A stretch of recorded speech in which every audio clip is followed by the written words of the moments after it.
You've got a new album coming out and everything like that. As you say, it's been a while since doing anything out there and about. Can you tell us about your process? Was it any different this time around in terms of making it? For me, the original process of the album is I had the title in my head and I was working to a brief, and then the album that was being created just was not the brief.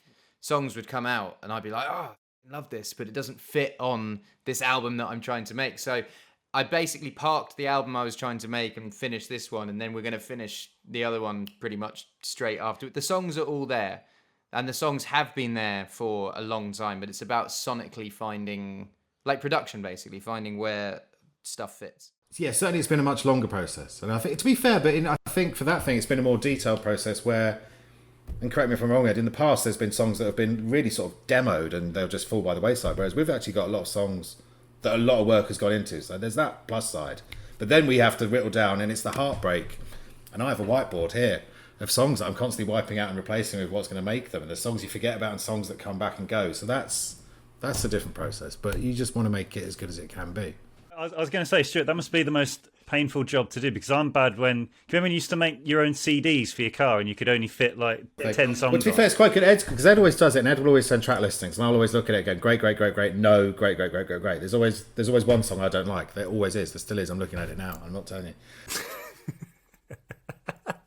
Which one? Tell me which track number. No, actually, it's actually all right. Actually, I'm looking at one now that it's not too bad, but I don't think it's got all the new songs. Tell me which track number. No. Anyway, we haven't got time for this. We'll have this conversation afterwards. Is it track number 9 or track number 10? No, track number 9, as I have it, should be the last track, but that's another convo. Right. Oh, is it track number 14? Anyway.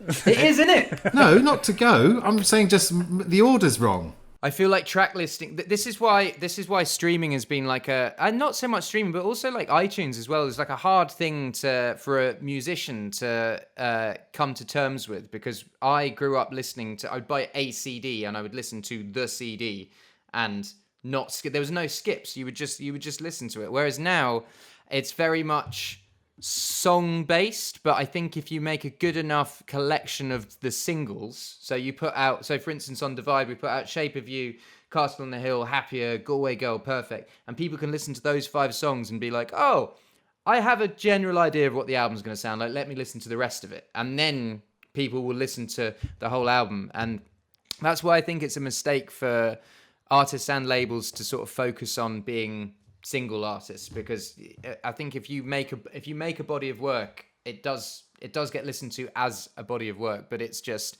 a longer process. You have to make sure every song is amazing for people to actually give it the time of day. Slam dunk, are you ready to make me?